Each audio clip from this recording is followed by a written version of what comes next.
L'un des outils thérapeutiques qui est vraiment issu de notre recherche, c'est la chromothérapie, c'est-à-dire l'utilisation des couleurs pour aider les gens dans le domaine de la santé. On parle aussi, nous, de chromobiologie parce qu'en fait, les couleurs vont être aussi utilisables pour se faire du bien sans forcément d'être malade. On n'a pas besoin d'être malade pour utiliser la chromothérapie.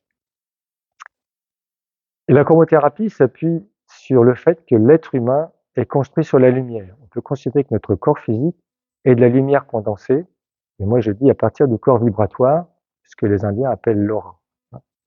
Et donc, chaque partie du corps correspond à une couleur, chaque organe correspond à une couleur, chaque organe remplit une fonction dans le corps qui répond à un besoin. Donc, la symbolique des couleurs, la symbolique des organes, des besoins fondamentaux sont équivalents. Et le premier aspect de la chromothérapie, c'est apprendre à se connaître. Parce que la couleur, c'est une nourriture pour le corps vibratoire qui lui-même gère et génère le corps physique.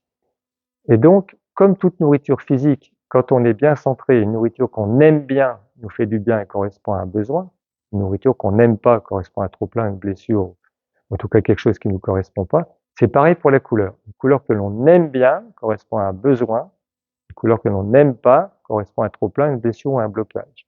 Et donc, il y a un test que vous avez appris, que vous faites chez vous, qui consiste à repérer les couleurs que les gens préfèrent, celles qu'ils n'aiment pas, et du coup à faire une sorte d'approche psycho-énergétique de l'état des personnes.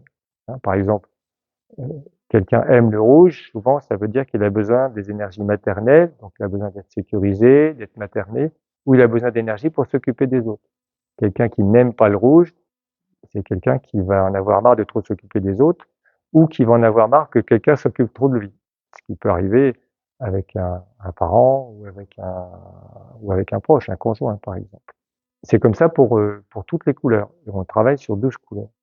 Ça, c'est le premier aspect, c'est se connaître par les couleurs. Et le deuxième aspect de la chromobiologie, chromothérapie, c'est les soins par les couleurs.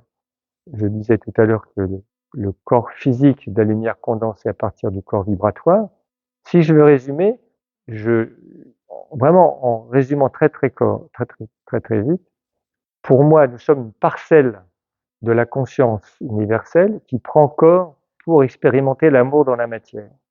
Et cette conscience prend corps en passant par une densification qui est celle de la structure vibratoire, ce que les Indiens appellent l'aura.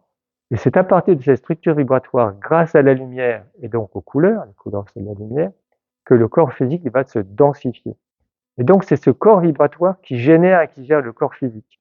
Et nous avons appris, vous avez appris, à traiter ce corps vibratoire avec beaucoup de précision, soit à partir du test des couleurs, qu'on fait en informatique, que j'évoquais tout à l'heure, soit en faisant des équilibrages manuels où on est extrêmement précis dans le système patient-thérapeute. C'est-à-dire comme si on avait trouvé le moyen, c'est ce qui s'est passé, de choisir là où les couleurs les plus adaptées à la personne, à un moment donné, dans l'état de la personne, où est la personne, et dans le système patient-thérapeute. C'est-à-dire, en fonction de là où on est le patient, là où on est le thérapeute, on va pouvoir avancer sur les possibilités du moment.